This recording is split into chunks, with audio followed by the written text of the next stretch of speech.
عسلامة، مرحبا بكم في فيديو جديد من فيديوهات تحضيرات رمضان. فيديو اليوم ان شاء الله باش نحضروا بات بغيزي وبات سكري وباش نخبيوها رمضان باش ان شاء الله نهار اللي نسحقوا نجبدوا البات تكون حاضره جوست نحضروا الحشو اكاها. اول حاجه باش نبدا بها باش نبدا بات سكري.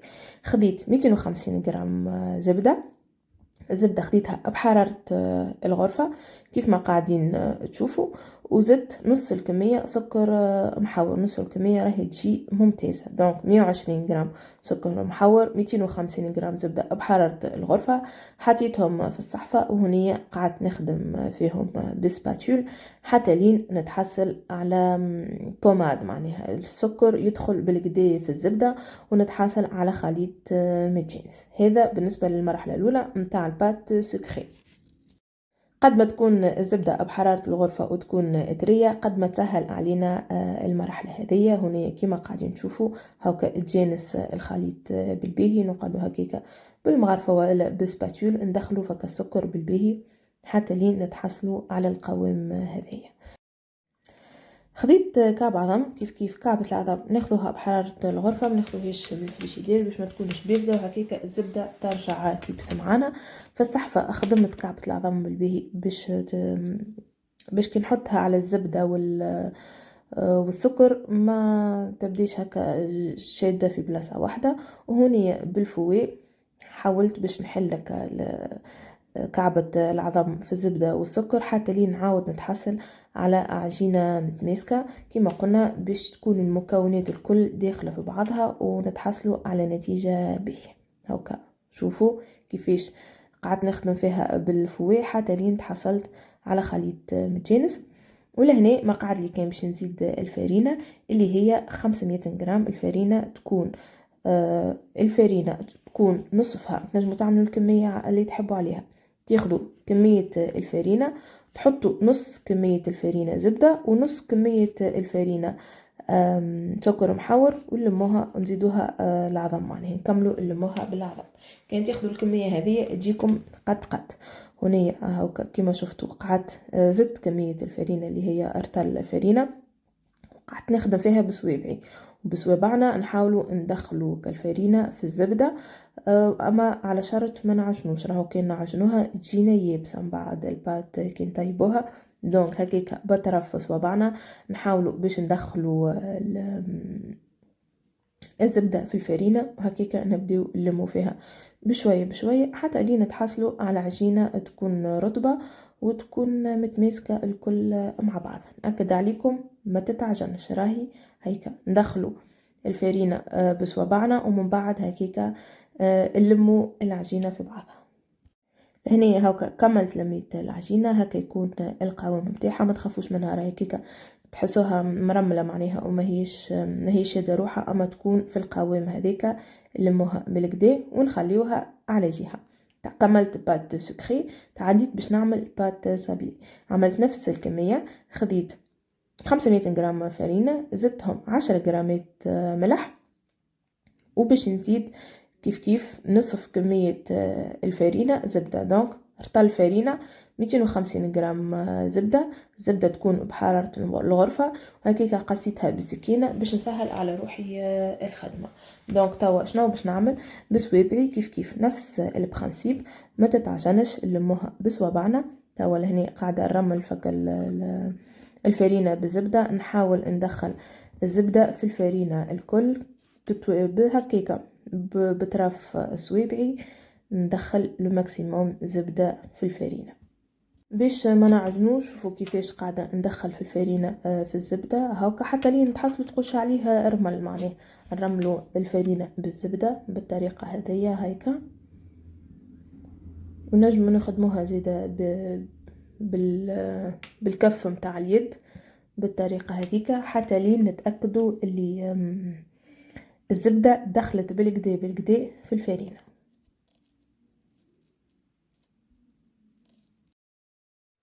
لهنا تأكدت اللي الزبدة دخلت بالبهية في الفارينة. توا باش نزيد العظم، خديت كعب عظم كيف في الصحفة ركضتها بالفرشيطة وباش نحطها في وسط العجينة ونكمل نلمها. بطبيعة باش نستحقوا ماء، مش باش نلموها بالعظم هكاها، وحسب التقريب باش نستحقوا 100 مليلتر ماء على رطل فرينة. انت نوعية الفرينة نجم نستحقوا اكثر والا اقل. انا لهنا هكا حليت كعبة العظم بشوية ماء باش تسهل علي الخدمة، ونقعد كي سيء نبدا هكاك نخدم فيها بداية كيما قلنا، ما نعجنوش جوست بطرف اسوابع.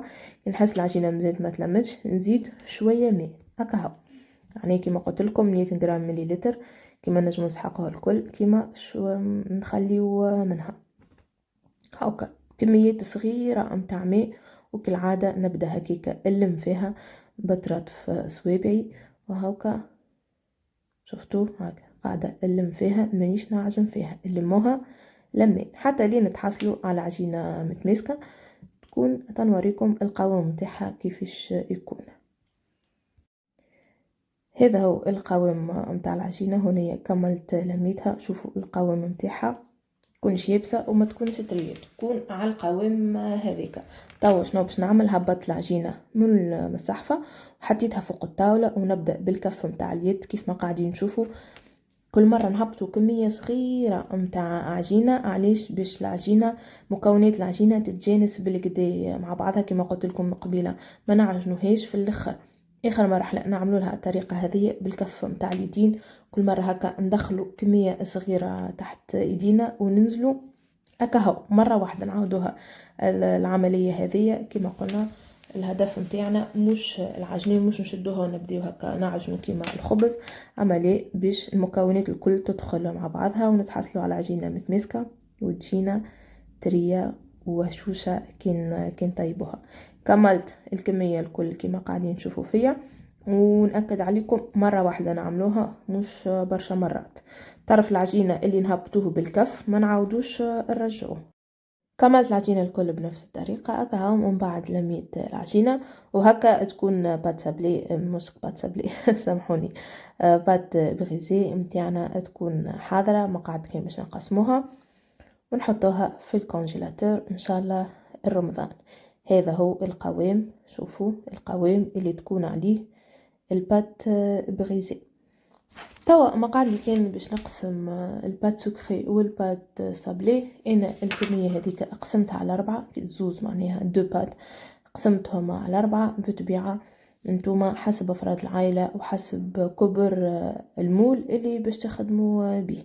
خذيت تعرف هذه بات سكري، هاوكا حليتها بالطريقه هذيك في ساشي باش اول حاجه ما تاخذش بلاصه كبيره في الكونجيلاتور، وزيد نهار اللي نجبدها ما نقعدش نستنى فيها برشا وقت باش ترجع بحراره الغرفه. هاوكا فطرتها بالطريقه هذيك في ساشي رجعت عليها الساشي، وهكا حاضرة باش تدخل للكونجيلاتور. كملت الكمية الكل هذه وكتبت عليهم، خاطر كيما قلت لكم بعد كي يدخلوا الكونجيلاتور ما نجموش نفرقوا منهم، معناها ما نعرفوش اني سكري واني هي السالي. السكري هذه جابت لي كيلو بالضبط، والبريزي جابت لي 800 ولا 870 غرام. السالي 78 والسكري كيلو. حاجة أخرى راهو نجمو نخدموها في الدار ونبيعو كفكرة مشروع منزلي. نأكد لكم اللي هي الروسيت ناجحة 100%. أنا توا سنين ما نعتمد كان الوصفة هذه. هكا نكون وصلت معكم لآخر الفيديو، إن شاء الله يكون عجبكم، إن شاء الله تكون حصلت الإضافة. وتوا ما قاعد لي كان نقول لكم إن شاء الله نلقاكم على خير من هنا للفيديو الجاي، وبسلامة.